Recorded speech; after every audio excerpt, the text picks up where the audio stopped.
Hi అందరికీ.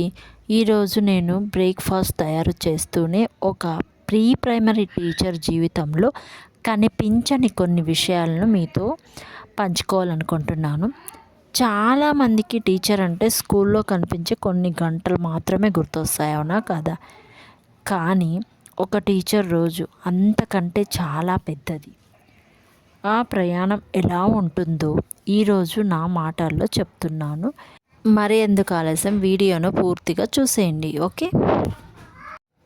ఒక teacher రోజు స్కూల్ బెల్ కొట్టడంతోనే మొదలవ్వదు, అది ఇంట్లోనే మొదలవుతుంది.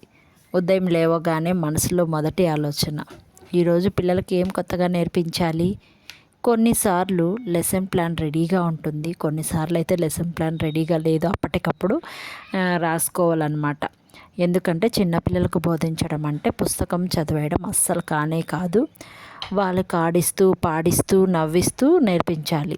స్కూల్కి వెళ్ళే ముందు మన బ్యాగ్లో పుస్తకాలే కాదు, ఇక ప్లాస్ కార్డ్స్, ఓకే, క్రేయాన్స్, స్టిక్కర్సు, చిన్న చిన్న టీచింగ్ మెటీరియల్స్ అండ్ యాక్టివిటీకి కావాల్సినవన్నీ ముందుగానే బ్యాగ్లో పెట్టుకొనేసి నెక్స్ట్ అంటే ముందు రోజే స్కూల్కి చేరుకున్నాక ముందుగా క్లాస్ రూమ్ని ఒకసారి చూస్తాం. అన్నీ సరిగా ఉన్నాయా, డేట్ సరిగా రాసామా అని బోర్డు పైన అంతా కరెక్ట్గా రాసామా, ఈరోజు యాక్టివిటీకి కావాల్సినవన్నీ సిద్ధం పెట్టుకున్న వస్తువులన్నీ అనేసి ఒకటికి 2 సార్లు చెక్ చేసుకుంటాం. అంతలో చిన్న చిన్న అడుగులతో పిల్లలు క్లాస్లోకి అయితే రావడం మొదలు పెడతారు. Good morning ma'am, good morning ma'am అని వాళ్ళు చెప్పిన ఒక్క మాట రోజంతా పనిచేసే ఉత్సాహాన్ని ఇస్తుందన్నమాట. అయితే ప్రతిరోజు ఒకేలా ఉండదు. ఒక పిల్లవాడు నవ్వుతూ వస్తాడు, మరొక పిల్లాడు ఏడుస్తూ వస్తాడు.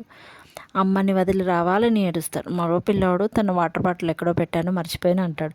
ఇంకొకరు తన ఫ్రెండ్స్తో క్రేయాన్స్ షేర్ చేసుకోలేదని గొడవ పడతారు. ఇవన్నీ కూడా టీచర్ రోజులో భాగమే. తర్వాత మొదలవుతుంది అసలు class. Rhymes, stories, phonics, numbers, drawing, activities, photos, ఇలా ఒక్కొక్క గంట ఒక్కో విధంగా సాగిపోతుంది.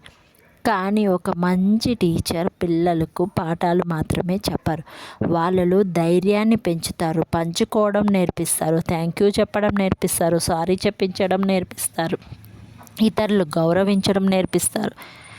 కొన్నిసార్లు పిల్లలు అల్లరి చేస్తారు, అది వాళ్ళ వయసుకి సహజమే కదా. అలాంటి సమయంలో కోపం కాదు, ఓపికే టీచర్కి పెద్ద బలం. ఎందుకంటే ఒక చిరునవ్వుతో చెప్పిన మాట కొన్నిసార్లు గట్టిగా అరిచిన మాట కంటే ఎక్కువగా పనిచేస్తుంది. ఏమంటారు మీరు? మధ్యాహ్నానికి క్లాస్ అయితే అయిపోతుంది, కానీ టీచర్ పని మాత్రం అస్సలు కంప్లీట్ కాదు. 3:30 అయినా అస్సలు కంప్లీట్ కానే కాదు. ఒక రోబోట్లో అయితే పనిచేస్తూ ఉంటారు. ఓకేనా.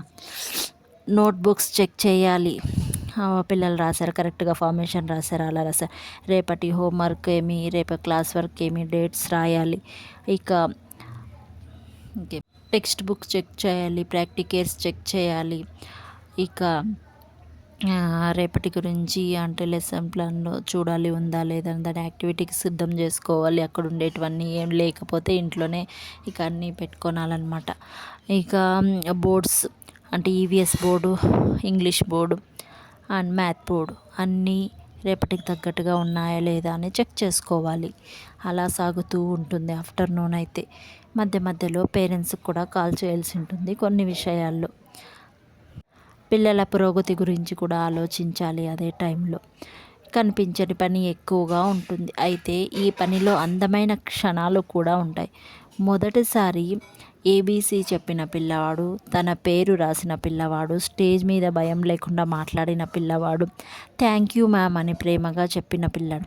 ఈ చిన్న చిన్న క్షణాలే ఒక టీచర్కు పెద్ద బహుమతులు.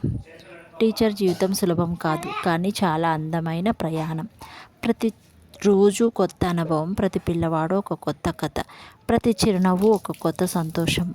అందుకే టీచర్ అనేది కేవలం ఒక ఉద్యోగం కాదు, భవిష్యత్తును తీర్చిదిద్దే బాధ్యత. ఈ వీడియో చూసిన తర్వాత మీ ఇంట్లో ఉన్న టీచర్ని, మీ పిల్లల టీచర్ని, ఓకేనా, ఒక్కసారి మనస్ఫూర్తిగా వారికి ధన్యవాదాలు తెలియచేయండి.